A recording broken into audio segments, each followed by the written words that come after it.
Alrighty, bikers. So you're looking at a Lectric Xpedition 1.0 with some really cool mods. Something I'm gonna do to my bike as well, I think. And what you're looking at here is basically an off-road version of the Lectric Xpedition. The new one coming out, 2.0, has smaller tires. They're 2.5 inch wide, street tires, and does have a front fork. But the 1.0 has never had a front fork. It's one thing I thought they missed on that.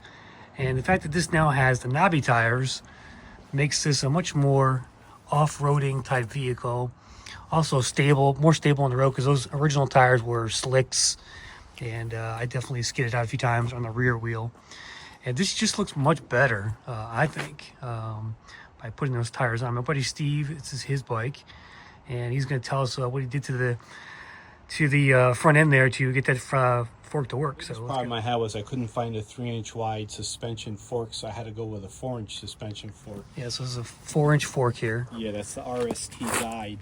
And that brought about another problem, was the axle was too narrow on the original 3.0 rim that I'm using, so I had to go out and source a longer axle that would fit it. As you can see, that's mounted on there. And I had to add some spacers too. Yeah, here's the spacer, particularly on the right side here. Which are actually designed to space axles on bikes, so Oh yeah, that's what they originally designed for.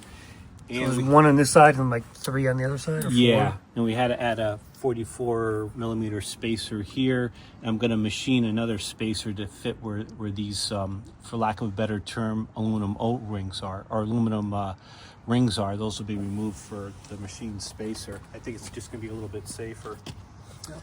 Then you had to also get the proper standoff bracket for the hydraulic So this brake right here? caliper there. Yeah, that was hard to find too. And of course, you had to change the headset too. The bearings are new on this. Okay, and you had to cut the Yes. top of the fork, right? Yes, this is a threadless stem here. So I had to cut the fork, and it has a new star washer that's securing it together. That was the biggest changes that we had to make to this. Nice. All told, how much did it cost you to do this upgrade? I'd say about $225, $225. Okay, including the fork. gotcha. And you also use the 3.0 XP's wider rims on the front there. Why'd you do that?